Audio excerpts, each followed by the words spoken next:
लियौम क़ियामत, ये बाब है अल्लाह ताला का कौल।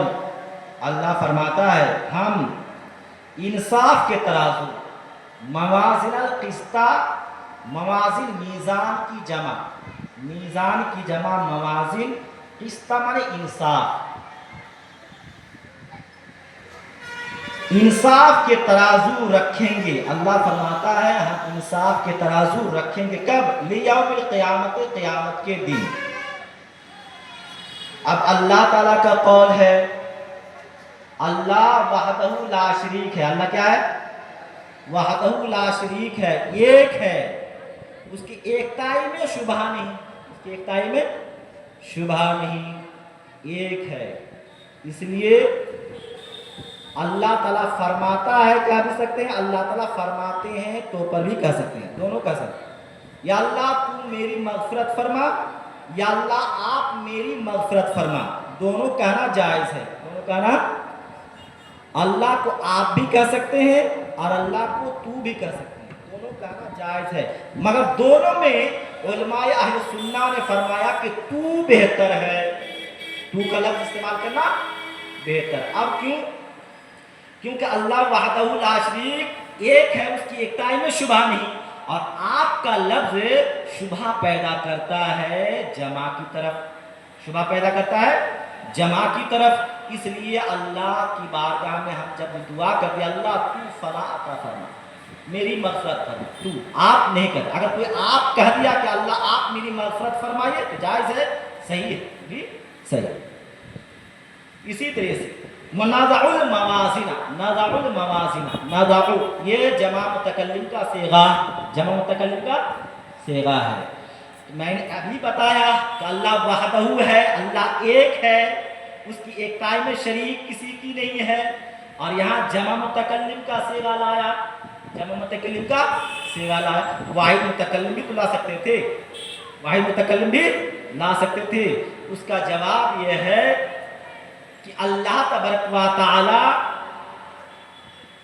सारी चीज़ का मालिक है और खालिक है। मालिक और खालिक, ये दो चीज़ ज़हन में दौड़ाइए, मालिक और खालिक दो अल्लाह ही है। लिहाजा अल्लाह तबारक व तआला अपने लिए वाहिद का सेगा और जमा का ए सेगा दोनों इस्तेमाल करता है, दोनों इस्तेमाल करता है, दोनों उसके, क्योंकि उसके अल्लाह के ऊपर किसी की बात नहीं चलती और अल्लाह वहदहू है। अब जमा का सीगा लाने के लिए समझ में लॉजिक समझना होगा। लॉजिक क्या है?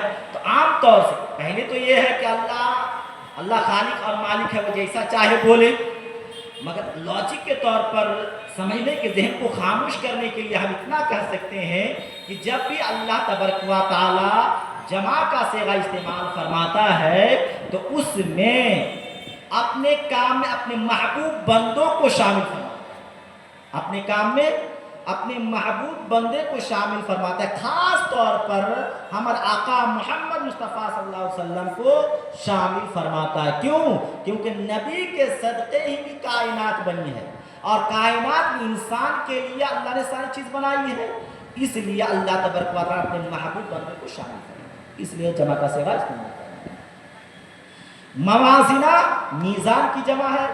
आपने जो है पंजेगा इल्म सेगा वगैरह में पढ़ा होगा तालीम की बात, तो मीज़ान असल में क्या था? म्यूज़ान था, म्यूज़ान, म्यू मीम वाव ज़ेर म्यूज़ान, म्यूज़ान। कायदा कानून है वाव से पहले पेश, वाव से पहले, लेकिन है क्या यहाँ? वाव से पहले ज़ेर है, वाव से पहले क्या है? ज़ेर है। तो वाव से पहले अगर ज़ेर हो तो ज़ेर अपने माँ बाप क्या चाहता है? या चाहता है, इसलिए वाव को या से बदल दिया, क्या हो गया? मीज़ान, मीज़ान हो गया, मीज़ान। फिर एक सवाल पैदा होता है, क़यामत में मीज़ान, तराजू एक ही, अल्लाह तबारक व तआला जिस तराजू में देखा वही काफ़ी था, जमा का सेगा क्यों इस्तेमाल किया? बात समझ में आई? मवाज़िन क्यों इस्तेमाल किया? मीज़ान एक ही है, क़यामत के दिन मीज़ान यानी तराजू एक ही तराजू होगा। और तराजू कितना बड़ा? आसमान से लेकर ज़मीन तक जितनी चौड़ाई है इतने बड़ा बड़ा एक पल्ला हो, एक पल्ला तराजू में 2 पल्ले होते हैं, बीच में डंडी, दो तरफ 2 पल्ले होते हैं, तो एक पल्ला आसमान जमीन के बराबर, तो इतना बड़ा मीज़ान तराजू को मवाज़िन कहा गया, जमा का सेगा इस्तेमाल किया। इसकी 2 वजह है। एक वजह यह है कि जमा लाने का मवाज़िन कि अलग अलग चीज़ों को उसमें तोला जाएगा, नेकी भी और गुनाह भी तोला जाएगा, 2 चीज़ें, इसलिए जमा का सेगा इस्तेमाल किया। लोग अलग अलग तौर तरीके से जो है तराजू से नापे जाएंगे। और दूसरा जवाब यह है कि बड़ा तराजू है, क्या है, बहुत बड़ा तराजू है, जिसकी बुनियाद पर जमा का सेगा इस्तेमाल किया गया।